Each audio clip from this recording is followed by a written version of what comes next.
You know, one of the things that all of the super successful people seem to have in common, all of them were failures at one time. And then they got mad and they decided to change everything. They got mad. They just said, you know what? I'm fed up at living at a fraction of my potential. I'm fed up of crawling when I should be running. I'm fed up at having a legacy that is potentially going to be left undone if I don't take action.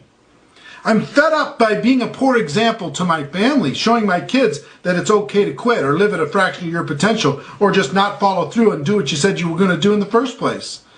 I'm fed up about not being able to give to the causes that are important to me.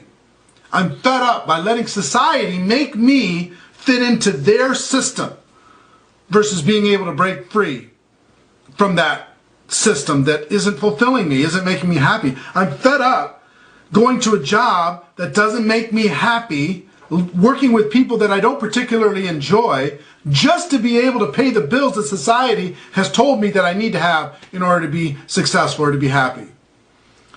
Fed up by being a slave to debts. Fed up by being a slave to bad habits.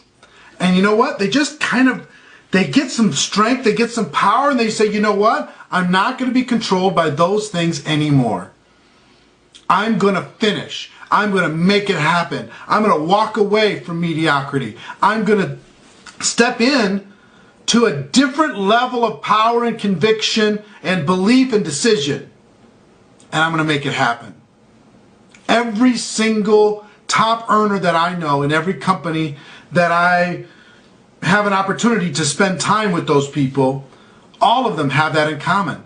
They got to that one point, that day that turns their life around, where they just said, you know what? Enough is enough. I'm going to decide. I'm going to go. I'm not going to live like this anymore. And my hope for you is if that day hasn't come for you already, that it comes for you now. That maybe today is that day when you get frustrated, when you hit bottom, when you just say, you know what, enough is enough. Maybe you just needed to hear this and maybe sleep on it a couple nights and then just decide, you know what, that's right. I'm going to get mad at this stuff and I'm going to go make it happen. I'm going to take all that passion that I have that's that hasn't been released, all this passion that's been part of me that hasn't been shown to the world, I'm going to show it to the world. I'm going to face those fears. I'm going to make it happen. If that day comes for you, not only is it going to be a big day for you, but it's going to be a big day for everyone that you come into contact and the people they come into contact, and your legacy will start to become what it should become instead of being undone.